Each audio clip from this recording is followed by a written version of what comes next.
Seja bem-vindo mais uma vez aos Ansas, aquele espaço que lhe faz companhia todas as semanas, sempre que possível, e que lhe traz novidades de Viana, ou sem ser de Viana, enfim, novidades no geral. Desta vez temos dois convidados no estúdio que trazem um tema bastante interessante. Dá pelo nome de Betânia, o projeto, mas já vamos falar dele a seguir e eu queria apresentar-vos em primeiro lugar Frei João Costa, que a gente tem muito gosto em receber, assim como a Verónica Parente, que é uma miadelense. É verdade. Somos do mesmo sítio e que se dedicaram a escrever uma obra chamada exatamente Betânia. Este livro surge na sequência de um primeiro ou é uma produção completamente diferente que não teve como base o vosso primeiro livro, que já sei que fala dos direitos das crianças, é sempre bom falar neles, sempre atual, e esta Entre Linhas e Cliques, a Betânia, tem como função principal qual? Ora bem, o livro Betânia cruza espiritualidade, adolescência, amizade e tem vários temas ligados que têm a ver com as emoções, com a família, com a relação do meio ambiente. Este livro não tem uma sequência do primeiro, são coisas completamente distintas. O primeiro nós poderemos vir naturalmente no outro dia falar dele. Este livro, o Frei João pode dizer o porquê do nome, Betânia, para eu não estar a falar muito, mas este livro essencialmente tem a ver uma jovem, adolescente, que tem inquietações a nível de vários temas sociais. Então o que ela faz? Ela escreve e-mails para mim, que sou educadora social, e para o Frei João no âmbito da espiritualidade. E nós tentamos responder da forma como sabemos às inquietações de Betânia. Betânia é uma jovem, como poderia ser qualquer um adolescente de hoje em dia que está em qualquer escola, em qualquer integração a nível social, em qualquer jornada da vida. No entanto, nós tentamos responder à Betânia com as inquietações que ela tem de vários temas sociais no âmbito da educação e da espiritualidade. Nós já cá voltamos à Betânia. Eu agora queria só perguntar a Frei João Costa, que é carmelita, e queria-lhe, Frei, porquê? Boa tarde, Laurinda. Boa tarde, a todos os ouvintes. Eu sou Frei e sou sacerdote. Pois, causou-me alguma dúvida sou frei, aqui no meio, assino por como isso frei, estou a perguntar. Assino como frei. Eu não tenho paróquia, não vivo em paróquias, não vivo num convento, já vivi aqui em Viana do Castelo 6 anos. Aliás, estudei no liceu, agora creio que tem outro nome. É escola secundária, não é? Do agrupamento de escolas de Santa Maria Maior. Exatamente. Estudei ali, fiz Para ali mim é sempre o liceu também. eu fiz ali o liceu, tenho boas memórias daquela casa. E vivo em comunidade com outros freis. Frei quer dizer irmão. Exato. Frère, Jacques, frère, é exatamente frade.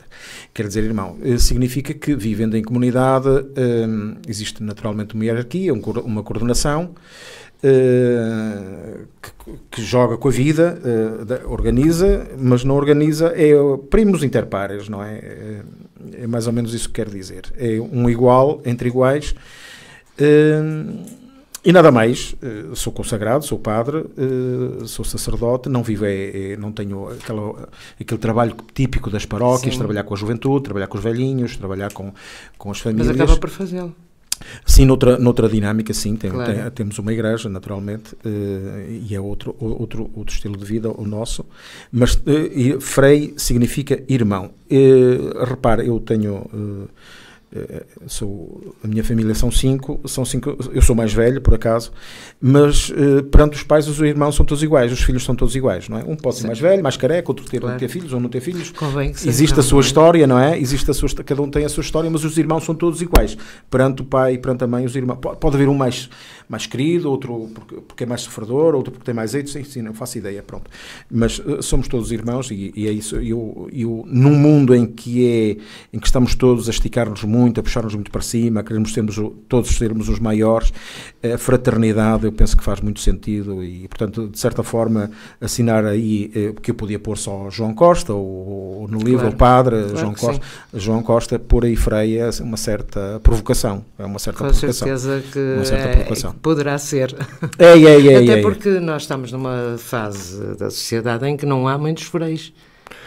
Quer dizer, não há daqui a pouco não há quase nada. Exatamente, não a gente não lida muito com. Sim, com essa... já não identificam, é evidente. Exatamente. Já não faz parte do vocabulário comum, habitual, isso é um facto, não faz. E por isso a pergunta tem todo o sentido. Mas a minha tónica era mais noutro sítio, noutro ponto, era o Frei é aquele que é igual. Exato. Quando ninguém quer ser igual, quando já não se quer ser irmão, quer tudo ser pai, ou patrão, ou CEO, ou qualquer coisa assim do género, que tudo querem ser muito lá para cima, o Frei não está contente de ser irmão. É o Frei. Porque repara, o padre é pai. Sim. O padre é pai. O padre é o que manda. Claro. E o Frei não manda, os irmãos não mandam, quem manda é o pai. Sim. Não é? Percebo. Portanto, essa é a minha provocação. Depois de... desculpe já agora, mas ainda existem os irmãos. São freis. Exatamente. E, portanto, na fraternidade existem os irmãos que não são sacerdotes. Exatamente. Pode ser uma opção de vida entre nós. Eles existem. E os irmãos que são sacerdotes. Mas lá está. Todos irmãos. Todos irmãos, diferentes, lugar, mas é? iguais. Diferentes, mas iguais. Muito bem. Esclarecida esta parte, obrigado. Para quem nos ouve, principalmente, que interessa sempre saber, a Verónica tem, desculpe tratá-la assim, é mais prático, tem um percurso interessantíssimo, eu já estive aqui a ver a sua biografia, sei que esteve no GAF a trabalhar como voluntária? Não, como técnica mesmo. De educação, sim. Pronto. O GAF é um organismo que ainda hoje continua a ter, penso eu, muita gente que o procura. Sim. A experiência, que tal? Fenomenal, sem dúvida. Eu tive 20 e tal anos a trabalhar no CAFAP, no Centro de Apoio Familiar e Aconselhamento Parental, que é uma das valências que o GAF tem. Ligada a famílias e à intervenção familiar e sistémica, o trabalho direto com as famílias. E durante 20 e tal anos passei também pela fase da ludoteca e depois estive neste trabalho de intervenção familiar e sistémica. Após esta estadia, resolvi, 20 e tal anos também no atendimento à família, mudar um bocadinho o meu percurso académico, assim dizer. Entretanto, abri um concurso para a escola, para o agrupamento de escolas Santa Maria Maior, em que eu me candidatei e fiquei na escola, no agrupamento, a fazer um trabalho de uma educação que tem a ver com um programa que eles tinham, que é o Crescena Maior, e tive 2 anos. Nesses 2 anos achei que deveria de saltar outra vez e a adolescência sempre foi para mim uma fase de desenvolvimento em que me cativou bastante. O percurso da adolescência, o trabalhar com a adolescência, o compreendê-los, o tentar ir ao encontro daquilo que é expectável que nesta faixa etária, quer a sociedade, quer a família, quer a escola, possam ir ao encontro das necessidades deles. Entretanto, enveredei pelo doutoramento na Universidade do Minho, em que estou a trabalhar esta temática da adolescência, na literacia emocional, do ethos social escolar. E todo este percurso me leva a dizer que verdadeiramente é por aqui que eu verdadeiramente, profissionalmente, me realizo. O GAF foi uma grande escola, é uma grande escola, eu ainda continuo ligada ao GAF nos órgãos do GAF, pertenço ao Conselho Geral, mas neste momento neste caminho pela adolescência, e daí surge também esta Betânia, porque a Betânia acaba por ser, eu trabalhei com adolescentes ao longo da minha vida toda, e a Betânia e a minha ligação com o Frei João tem a ver também com um grupo de jovens que a Ordem dos Padres Carmelitas Descalços tinham a nível nacional, e nomeadamente em Viana do Castelo. E daí surgiu também os Direitos Não Confinados, que é um trabalho feito e realizado com as famílias e com os jovens que eram da minha faixa etária. Tínhamos 16, 17 anos e fomos crescendo. Uns foram para o sacerdócio, outros ficaram na vida laical, outros têm compromissos familiares. Escolheram o que quiseram. Caminhos distintos, vários caminhos em que todos são aceitos e integrados na sociedade. E o primeiro livro surgiu daí, e o segundo livro surgiu da necessidade de dar um acompanhamento integral aos jovens de outra forma, outra resposta, quer da Igreja, que neste momento o Frei João está aqui, quer como educadora social. Ou seja, estas duas respostas não são separadas, claro são sim. interligadas. Claro que sim, e daí este meu percurso todo. Muito bem. É um grande percurso e é tão jovem ainda que eu fiquei admirada com todas estas indicações que estão aqui. Não sou muito jovem, posso parecer, mas... Não quero saber. Meio século. Pois olha, não parece, agora digo eu. Já parecia meio aquele século. reclamante. É verdade. É, mas não parece. Eu dou-lhes parabéns pelo percurso e pronto, e pelo aspecto também leve. Obrigada. Que tem. Obrigada. Frei João, este livro, o senhor disse que era mais com a Betânia e com a Verónica, que eu tinha de me ver, mas o senhor tem aqui uma cota parte importantíssima, como já percebi. Escrevi o índice. Não, francamente, o senhor que lida com jovens há tanto tempo, com certeza. Sim. É verdade. Aliás, os carmelitas são conhecidos, bastante conhecidos pela ligação que têm à juventude. Sempre achei isso muito interessante, porque muitas vezes passei aqui na Escola do Carmo e lembro-me do Padre Tomás, que eu não conhecia, era de nome, e porque toda a gente falava nele. E lembro-me de o ver jogar a bola com os miúdos, com uma ligação quase diária, quando saía do liceu, precisamente, e passava por aqui, que às vezes passávamos por ali para comprar o lanche ou qualquer coisa, e lá estava o Padre Tomás com uma camada de jovens à beira dele. Então, esse livro, estou a falar à moda do Norte, mas traiu-me o cérebro. O senhor também é do Norte? Sim, sou do Norte, e não tenho problema nenhum em trocar os Vs pelos Vs. Esse livro devia-se chamar Betânia, ou a Verónica devia-se chamar Verónica. Porque é o rostinho dela, é a carinha dela, esse livro saiu-lhe da alma,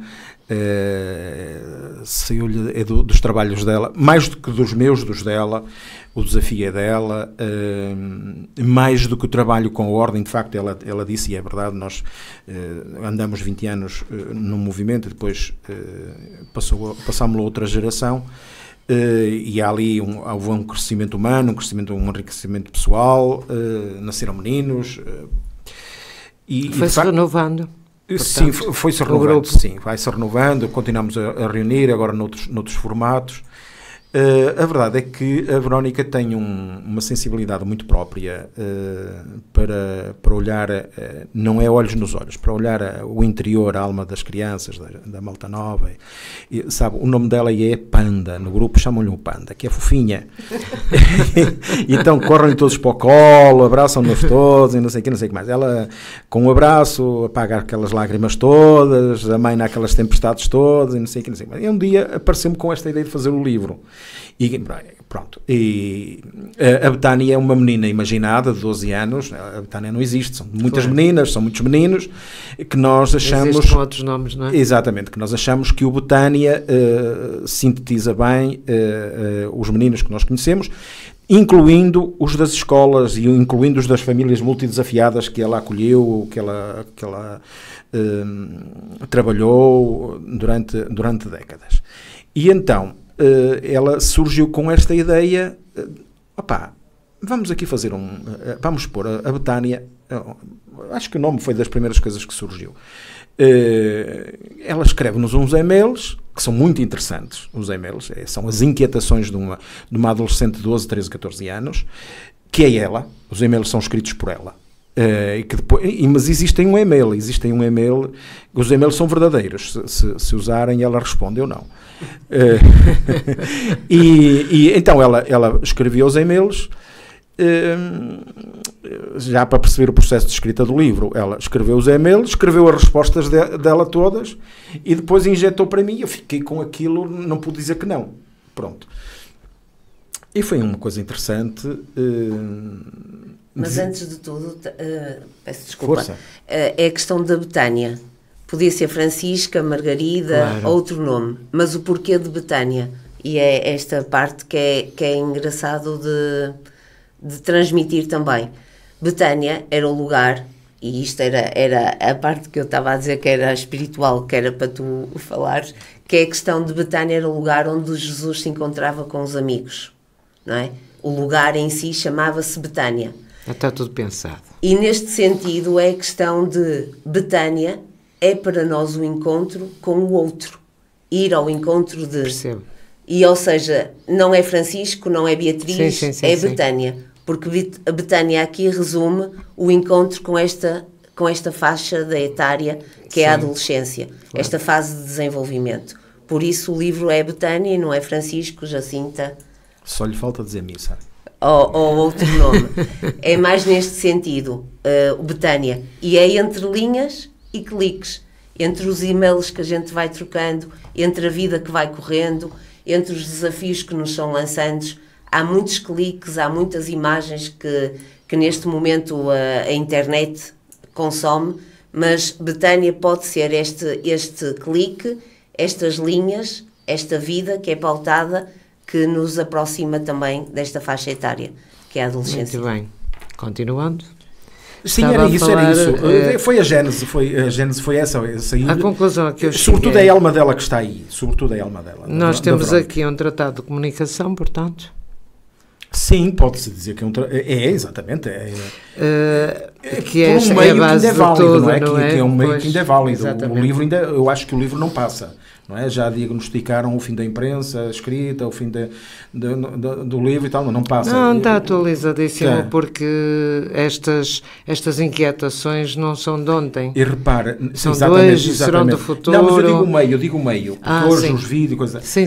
Nós temos percorrido algumas escolas e alguns espaços e é muito curioso que nós fazemos o lançamento do livro, apresentamos o livro, os miúdos pegam no livro, levam-no, e depois deste vem outra turma, e depois desta turma vem outra turma, e a gente depois vem a casa super cansado e sem voz, e passa pelos corredores e os miúdos estão em círculo 4-4 ou 5-5 ou 6-6 a folhear o livro. Portanto, isso o livro não passou e de facto é um tratado de comunicação.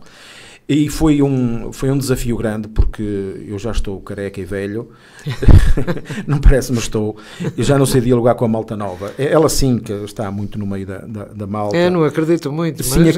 acredita. E é um desafio... constante, acredito que seja. Conseguir chegar a quem ouve e a quem lê, sobretudo porque isto... Não é só para jovens e adolescentes, atenção, não é só para jovens e adolescentes, mas é verdade que nós o temos visto, que os adolescentes nos provocam e o veem, o leem e nos questionam. Mas é também para os líderes, para os pais, para os catequistas, aliás. Se reparar, ele tem um selo, que é o selo da SNEC, que é o Secretariado da Educação Cristã. Nós apresentamos o projeto ao Secretariado Nacional, que é comandado por 6 bispos, e dissemos, olha, temos este projeto, eles disseram, desenvolvam-no, nós desenvolvemos, no fim entregamos, e eles compraram quase completamente o livro, porque acharam que o livro é muitíssimo válido para ser trabalhado nos grupos de adolescentes e nos grupos de religião e moral e noutros contextos. Portanto, não sei se é uma enciclopédia de comunicação, é um pequeno tratado, um pequeno feixe de temas e de modos de dialogar, mas sobretudo, eu volto a insistir, a grande arte é dela. as sugestões, as práticas. Depois aqui no livro É natural que alguém faça mais uma parte que outra, não é? Fazemos os dois. Pois. A intuição porque depois aqui também no livro não tem só a troca de e-mails. No fim de cada tema há dicas para serem trabalhadas quer com família, quer com a catequese, quer com um grupo de jovens, que são as dicas que Betânia deixa, e depois tem os ditos formosos, não é? No sentido de a chave está aqui, o resumo está aqui, vamos por aqui, vamos... A partir daqui, o que é que nós vamos fazer? Qual é o nosso compromisso? Muito dinâmico. Não é estanque, não é parado, não é? Há aqui uma série de atividades que podem ser feitas ao longo dos vários temas. Numa altura em que a sociedade se desliga automaticamente, como há bocado referiu, pronto, nós queremos ir por aí acima, não é? Certo. Numa altura em que a sociedade se desliga um pouco destas temáticas, porque aqui a temática é forte, a espiritual está aqui... Não é só espiritual. Pronto, mas eu estou a falar dessa... Uma das grandes vantagens do livro é que é um padre a falar, sim, e é uma técnica. Exatamente, é uma técnica. Vale por esse isso. Diálogo é muito importante. Exatamente. Mas há aqui uma tecla, pronto, digamos assim, de que nos apercebemos que é espiritual, sem dúvida. Esses jovens que vêm, estão todos abertos à probabilidade até de, contrariamente ao que a família está à espera, já vos aconteceu com certeza de serem testemunhas disso, eles enveredarem por um caminho da espiritualidade e ser uma surpresa para a família, ou não? Repara, o livro é aberto. Se ela não tivesse o cuidado dela dizer que Jesus era o lugar onde ele se encontrava com os amigos e quando precisava descansar ficava ali a conversar com eles e sentia-se amenamente ali muito bem, provavelmente ninguém chegaria lá. Com certeza que não. Pronto, não é? Agora, sim, pronto, isto é de facto a matriz está ali, as raízes estão ali, mas não há, penso eu, assim, há uma cruz, porque quando se fala da morte eu vinculo sempre uma dimensão cristã, as minhas reflexões, as minhas palavras vão um bocadinho por aí, mas eu acho que não fecho nessa perspectiva, eu acho que não fechamos nessa perspectiva, quer dizer, o livro pode ser agarrado por alguém sem fé, não é. Agora, se me diz que os jovens hoje fazem opções que não são as opções tradicionais e que possam não ser as opções espirituais da família, eu acho que sim. Pois, eu acho que sim. E podem fazer aí, mas a mim assustar-me-á outra coisa que é os jovens enclausurados, apenas em diálogo com o online, com o virtual e desligados do real. E isso para mim é que é mais assustador e portanto... E cada vez há mais. É isso. Há aí um lado monacal, há aí um individualismo, o pessoal vivendo muito sozinho, dramas muito... Não foi agora em Viseu que 4 miúdos fizeram um pacto de suicídio? Ouviu falar disso? Já houve aqui há tempos um caso desses. Sim, mas em Viseu agora 4 miúdos e uma mãe de repente apercebe-se lendo o telemóvel do filho, ou questionando, já não sei como é que se apercebeu. É terrível. E portanto isso foi, e os miúdos, enfim, e portanto a mim assusta-me este enclausuramento dos miúdos, sim. que hoje vivem puramente fechados. Si mesmo. Quer dizer, eu repare, eu tenho que me assumir como educador e com a minha contraparte de responsabilidade na sociedade, eu aprovo que os telemóveis tenham saído das escolas, pelo menos daquele segundo ciclo, não é? E que os miúdos saem das aulas e estão logo no TikTok, estão logo no consumo desses conteúdos. Eu também aprovo essa medida, sim. Mas, obviamente, eles vão sofrer imenso, vão estrubuchar. Mas há aqui uma dependência, há aqui nós ficamos muito ligados à máquina, ficamos fora deste contexto. E, portanto, que se proponham livros acessíveis, de temáticas que são deles, que se ponham os miúdos em diálogo. Nós vamos ter agora por exemplo, no dia 8 de dezembro. É muito fechado, é um circuito fechado, mas vamos ter. Sobretudo porque nasce em nós a terminar com um agosto, imagina, pronto.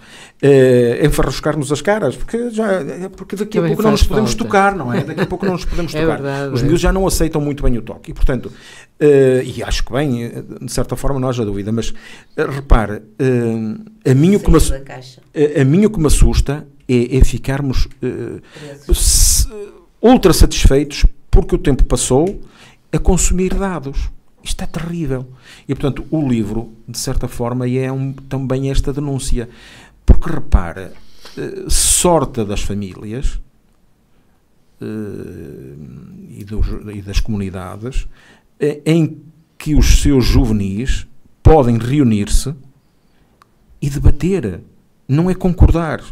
É poder debater, dialogar e procurar chegar a um consenso, fazer diálogo, uma coisa que neste momento já não se sabe fazer, está muito ultrapassado, se não houver a mediação de um telemóvel ou de um smartphone. E, portanto, o livro, neste sentido, também é provocador. Se depois os miúdos fazem opções que são contra as opções da família, eu verdadeiramente, ainda que me condenem ao purgatório ou ao inferno, eu não me preocuparia. Eu não me preocupo. Quem busca a verdade, quem com sinceridade busca a verdade, pode fazer milhões de quilómetros ao contrário das opções da família, mas está a perder e a cansar-se. Mas acaba onde eu acabei. É claro. O problema, voltando agora um bocadinho atrás no que disse, o problema é que essa dependência não é só dos jovens. Claro, também é dos pais. Porque com certeza que vai algumas vezes a um restaurante e basta-lhe entrar e ver o panorama, se não for metade das pessoas que lá estão, todas agarradas ao telemóvel e os filhos à beira, não é? E eu também. Claro. Eu também reconheço que pronto. Mas se a pessoa está sozinha, deve haver aqui alguma... Se a pessoa está sozinha, é até uma maneira de estar mais à vontade, entretida ali com o telemóvel. Mas repare, Portugal tem um déficit associativo. E não pode ser compensado pelo consumo de dados. Claro que não. Se não há um prejuízo que é haver para aí erupções de outras coisas que não são muito portuguesas e não são muito comunitárias. E não são muito boas. E, portanto, isto combate-se com o diálogo, com a confrontação de ideias, com a reflexão em comum e dizer assim não pode ser, claro. Isto não está certo. E nós, de facto, pronto, eu não sou de uma grande experiência, mas eu participei em associações. E agora não, é tudo... É muito difícil captar a camada jovem para o associativismo. É um facto. E portanto, eu sei do que estou a falar. Pronto, ainda bem. Está a ver. E, portanto, eu isso não me incomoda. Não está tão fácil como era, não? Portanto, eu não concordo que nós... E repare, nós, felizmente, chegamos às escolas e os smartphones não entram, e eu acho muitíssimo bem, depois podem-me crucificar à vontade, mas já as famílias começam a perceber que há uma hora para o telemóvel ficar fora do alcance das mãos, e nem sequer, o de todos, o pai, a mãe e os filhos, ou o filho ou a filha, e não entra no quarto de dormir. Porque depois, quem é professor, quem trabalha com as crianças outro dia, sabe que os que estiveram em consumos e em diálogos até às 3 da manhã, eles dormem. Eles dormem na coisa. Sim. Há muitos professores a queixarem-se disso. Bem disto aí. Pois está claro. É mais a realidade dela que a minha. O que eu sei é que escolheram uma música fantástica para este pequeno intervalo que vamos fazer agora e daqui a pouco continuamos a nossa conversa. Muito bem. Até já.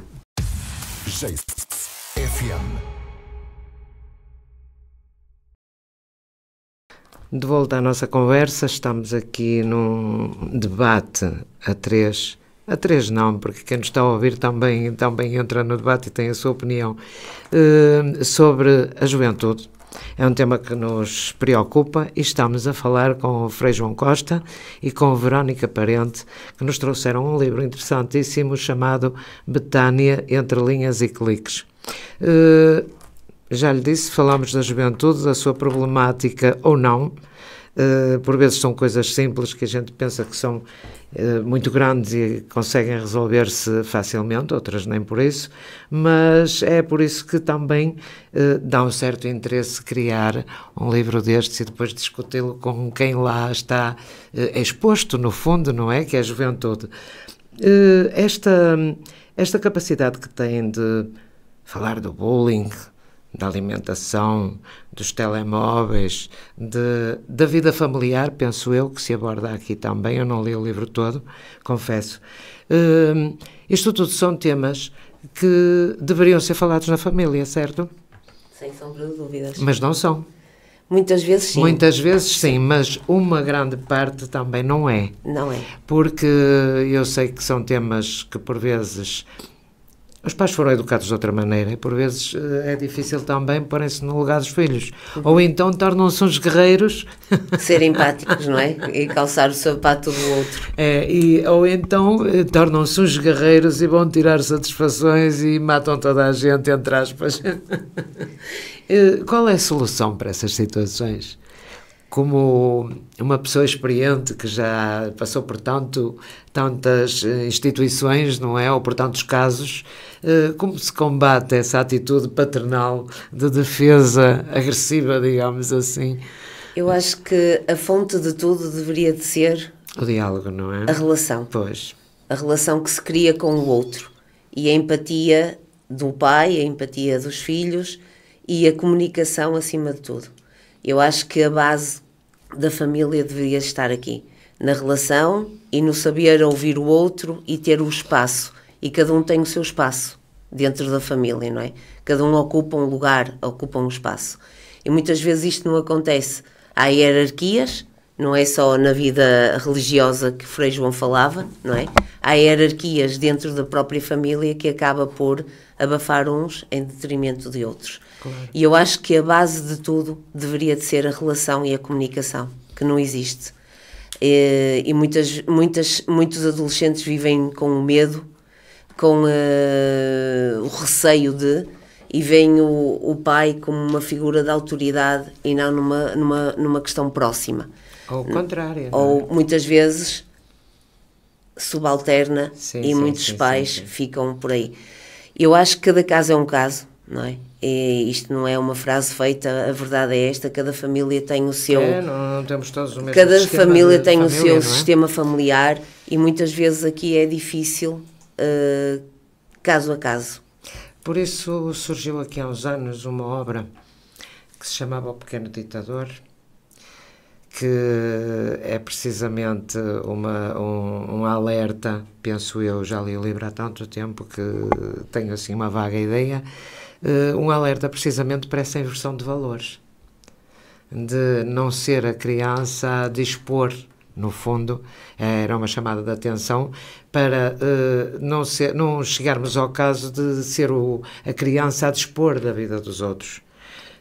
Eu devo dizer que há dias, por causa do que estou a dizer, estive aqui na cidade para tratar de uns assuntos e achei muita piada que vinha um casal de avós e um casal de pais e vinha uma criança com eles e a certa altura o miúdo fez uma berra tal que disse: eu não vou, era pequenino ainda, e as 4 pessoas ficaram à espera que o menino se dispusesse a andar. Eu parei para ver. Não sei onde ali. Também há aquele vídeo na internet que é um pai que leva o filho arrastos pelo agarrou aqui pelas alças do como é que chama? Do macacão e no aeroporto, o miúdo terá feito birra. É hilariante aquilo. Porque há situações em que não se pode mesmo deixar que o pequeno ditador comande, claro, não é? Claro. Isso não conhece, procure isso. Não, o pai devia ter, olha, agarrou o filho, a mochila aqui, a mochila ali e lá levou o filho. Sim, casos são casos. Mas isto seria inconcebível há uns anos atrás, não é? Nem pensar que isto acontecesse, não é? A linha de apoio aos pais existe, aos pais maltratados, não é? Já existe há uns anos. Eu ignorava. Como? Eu ignorava isso. Sim. Eu lembro-me, e eu também. Por acaso ia numa viagem para a Universidade do Minho, ia com o rádio ligado e ouvi falar na linha de apoio aos pais por causa dos maus tratos dos filhos, ou era qualquer coisa assim do género.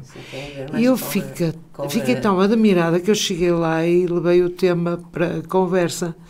E realmente confirmaram que era verdade, que havia... Sim, há histórias. Ontem também ouvimos... Não tanto na infância nem na adolescência, mas sim numa fase... Noutras fases, e por vários motivos também, com certeza, não é? Negligência, maus tratos... Sim, e outras coisas que são piores ainda, não é? Quer dizer, não sei se são piores, isso é o resultado dessas mesmas situações. A sociedade está em transformação, é um facto. Pode ser que com umas Betânias e com outras coisas se alerte da melhor maneira, que sabem fazê-lo com certeza. Esta situação grupal que cria para ter umas conversas com os adolescentes, principalmente, tanto como o Frei João, que deve fazer um trabalho de género, imagino que sim, eu não conheço o trabalho, mas imagino que seja. Pois não é só isso, já não é só sobretudo isso. Sim, a sociedade está em transformação, mas também não pode ser a sociedade de 1967, que foi o ano em que eu nasci. Que não é? Com certeza não pode ser. Nós estaríamos, é mesmo um corpo vivo e tem que estar em transformação, e as novas gerações têm coisas tem de ter outras coisas. Têm coisas a dizer-nos, têm coisas que a dizer, valha-me Deus. Claro. Não vamos aqui a desancar. A oportunidade é que por vezes não surge, não é? Deles poderem mostrar que podem fazer e que também há essa face da moeda, não é? Nestes dois livros, e estou só a falar na experiência do livro, não a nível profissional, mas nestes dois livros nós trabalhamos e estivemos presente com adolescentes fantásticos. Não é? Acredito que sim. Nomeadamente a pessoa que fez todas as ilustrações deste livro, que não poderíamos deixar de referir, que é o Kiko Salcedo, que é um rapaz com paralisia cerebral que vive do outro lado, em Catalunha, na nossa vizinha Espanha. Ou seja, isto acaba por ser também inclusivo, não é? Não só trabalharmos com aqueles adolescentes que estão ditos normais, não é? Mas também dar oportunidade. Trazermos ao nosso encontro a oportunidade de integrar outros. Temos colegas nossos que cresceram connosco no movimento juvenil Carmo Jovem, e hoje em dia são pais com filhos com paralisia. E a oportunidade que nós damos é igual. Por exemplo, temos um casal jovem que tem uma menina, que é a Joaninha, que neste momento pôde participar também no nosso livro Direitos Não Confinados. Os direitos são de todos. E o Kiko Salcedo trabalhou nos dois livros. Nós olhamos para as imagens deste livro e dizemos, não pode ser. E a verdade é que o Kiko trabalhou connosco, claro, com a ajuda dos terapeutas ocupacionais que tem no centro, mas a verdade é esta, é de todos. O João Paulo II, ou o Papa Francisco dizia, não é o João Paulo II, todos, todos, todos. E a verdade é esta, todos cabemos em todos os espaços. E eu não vejo a juventude como melhor ou pior. Não é melhor nem pior. Mais no sentido de as oportunidades surgem à medida que os tempos evoluem. Exato. Não é? E depois, claro, temos de tudo como tínhamos nos tempos passados. O meu pai faleceu com 90 anos e contava-me histórias de fugirem da escola e não irem para a escola e andarem pelo meio dos campos, e a minha avó Raquel ter que ir buscá-los e dar uma coça a cada um porque era inconcebível. Ou seja, o tempo traz ao seu tempo as diversidades da vida. Pois, o problema aqui é o que me parece, se calhar estou a pensar mal, mas acho que não há o diálogo que havia anteriormente. Havia muito mais diálogo. As famílias também não tinham telemóveis, não é verdade? A televisão era escassa, também é verdade. Mas depois surgiu a televisão e o diálogo continua a existir. O que eu acho neste momento é que, como referiu o Frei João há bocado, é que há aqui um individualismo tal que nos leva ao isolamento da própria sociedade, e é isso que não se pretende, não é? Porque que é necessário combater. É necessário combater de qualquer forma, da melhor maneira, e acho que realmente este tipo de da ligação. Os tempos são muito ótimo. diversos. Eu sou do tempo em que bastava ser como o pai para ser um homem. Mas agora já não basta. Agora temos que fazer uns investimentos muito maiores que aquilo que fizeram o pai. Antes bastava aprender ao lado dele, e ao lado dele estavam os tios, e ao lado estava o avô, e de facto essa aprendizagem fazia-se ali. Eu sou do tempo familiar. Eu sou do tempo da eira e do tempo do lagar, e à volta do lagar e à volta da eira nós aprendíamos todos o que havíamos para aprender, e a vida assim se fazia. E imagino que o seu doutor advogado ensinava ao filho a ser advogado, porque de certeza não saía lavrador. Bastava ser ao filho ser como ao pai. E de facto a sociedade foi muito mais comunitária, e isso naturalmente é muito mais sadio. A verdade é que uma criança educa-se com uma comunidade, não se educa ela própria. A criança ela própria não se educa, dá o ditadorzinho, como dizia. A criança educa-se com uma comunidade, e hoje muito mais alargada. O grande problema, realmente, que nós identificamos, mas também não somos nós que identificamos, quer dizer, nós não somos nada nem ninguém, acho eu. Ela sim, eu não. O problema é afunilar. O problema é o problema é a gente ficar muito sossegadinho no seu cantinho a consumir aquelas coisas que o algoritmo nos dá. Esse é o grande problema. Agora, eu recordo-me das desfolhadas, das vindimas, das sachas e não sei o quê. Depois dos feriados comunitários. Mas só, quer dizer, não sou já muito desse tempo, até porque depois fui para o seminário e perdi essa ligação, que para mim foi uma perda, não é? Reconheço, mas aquilo depois terminava num bailarico. Claro. Terminava num bailarico. E os pobres sabiam fazer festa. E sabiam tocar a sanfona, puxavam a violão, puxavam aquele, e o pessoal entre dois canecos e não sei o quê, fazia-se festa. E hoje é tudo muito privado, muito individual. E isto é o terrível. E claro, quando hoje aparecem estas coisas assustadoras, que nos assustam, é que os miúdos são vítimas. Os miúdos são vítimas. Pois são. Vítimas. E são vítimas da sociedade. A comunidade retirou-se, a comunidade foi desvalorizada, a comunidade foi destruída, os laços esboroaram-se, e, portanto, esta perda é horrível, é terrível. Nós estamos facilmente em diálogo com um miúdo ou com alguém no Japão que não sabemos quem é, que os miúdos não sabem identificar quem é, se é homem, se é mulher, se é velho, se é novo, se é um alien, ou, enfim, ou se é uma máquina que nos está a responder. Os miúdos falam com o Japão e não falam com os pais, e não falam com a família, e não falam com os pares. E esse é que é o problema. A questão é essa, exatamente. Esse é que é o problema. E de facto... E não colocando aqui já a inteligência artificial, que fazem questões e perguntas, não é? Que fazem questões e perguntas como se estivessem a falar com uma pessoa e não são capazes de ir à porta ao lado e falar com os pais. Não é? E seguem o que perguntam. Claro. E muitas vezes não sabemos quem está do outro lado a responder. Nós temos situações do nosso grupo em que as pessoas... Eu não, porque a aproximação ao padre às vezes é difícil, é complicada, tem barbas, tem voz grossa e tal. Mas telefonam-lhe a ela e perguntam-lhe a ela, e portanto identificam-se muito com ela e sentem-na mais acessível. Portanto, e isto é bom, esta plataforma de encontro é uma coisa muito bom, e Portugal tinha-o, eu tenho muitas saudades. Tenho muitas saudades disso, e acredito que outros muitos tenham saudades. Não sei se voltará, mas este lado comunitário que está a regressar em alguns contextos volta a ser necessário. Há muitas ideias muito perigosas que, se a comunidade se fosse mais unida e fosse mais aberta, mais receptiva, mais integradora. Por outro lado, há pouco, o diálogo é vivo e aberto aqui. Nós temos que valorizar os jovens, eles veem coisas, leem coisas que nós não vemos. Há coisas para as quais são eles pioneiros em chamar-nos a atenção.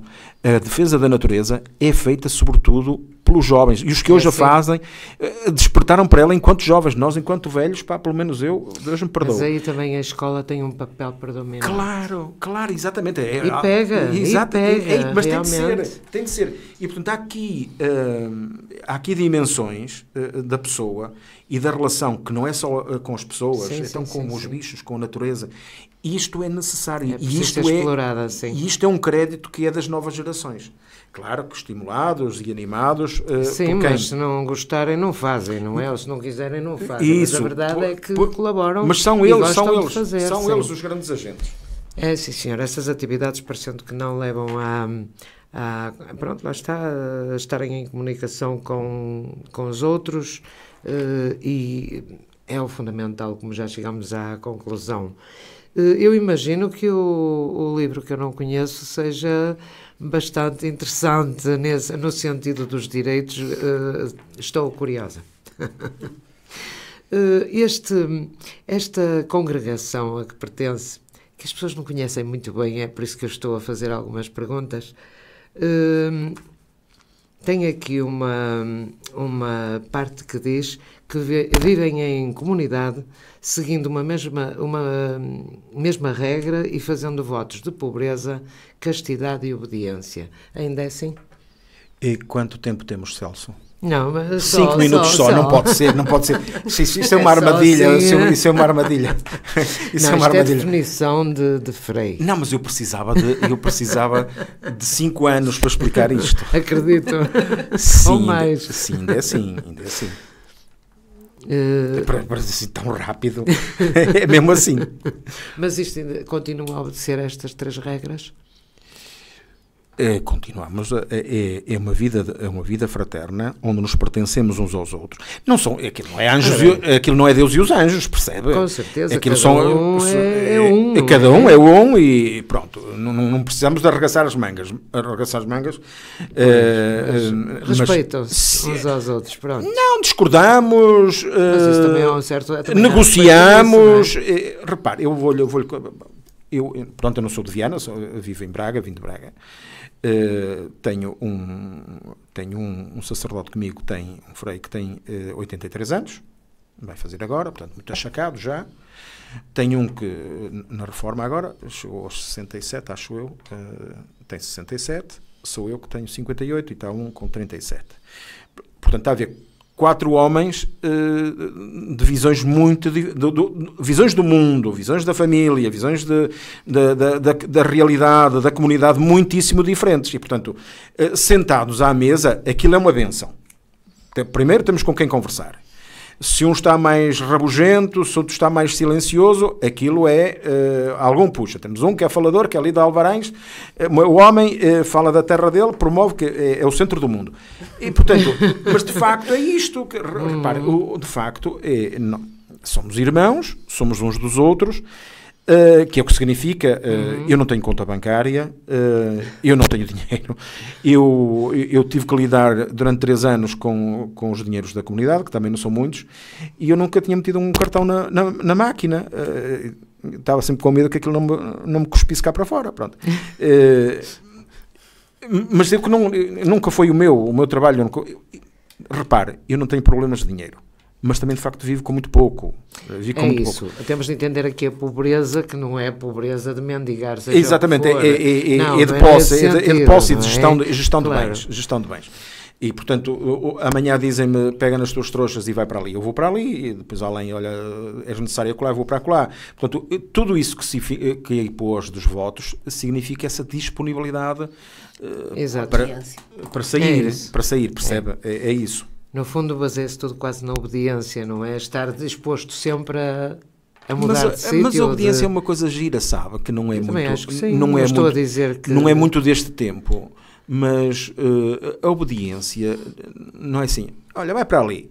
E agora vais para ali cantar ou para ali partir pedra. Mas porque é que eu vou cantar e partir pedra se eu não sei uma coisa nem a outra e não me deram competências? Sim. Portanto, esta obediência é tendo em conta as nossas qualidades, as nossas capacidades, porque senão não faz sentido a gente ir para ali, quer dizer, não vão ali para nos aniquilarem, para nos deprimirem.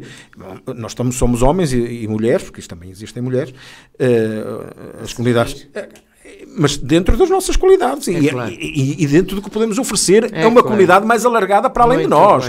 Que nós não somos o centro do mundo, atenção. Nós não somos. Somos uma coisinha assim ao lado. Faça lá eu sei que estamos. Eu tenho de fazer uma rápida. A mim? Sim. Raro 1, nunca 2, sempre 3. Este era o princípio da formação dos padres. Nunca ouvi.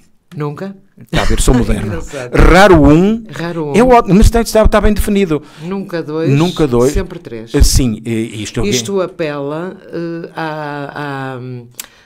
ao companheirismo, logicamente, e à responsabilidade de três cabeças a pensar em vez de duas ou uma só, não é? A Laurinda é uma santa. É o que eu concluo. É, não é? É o que eu concluí.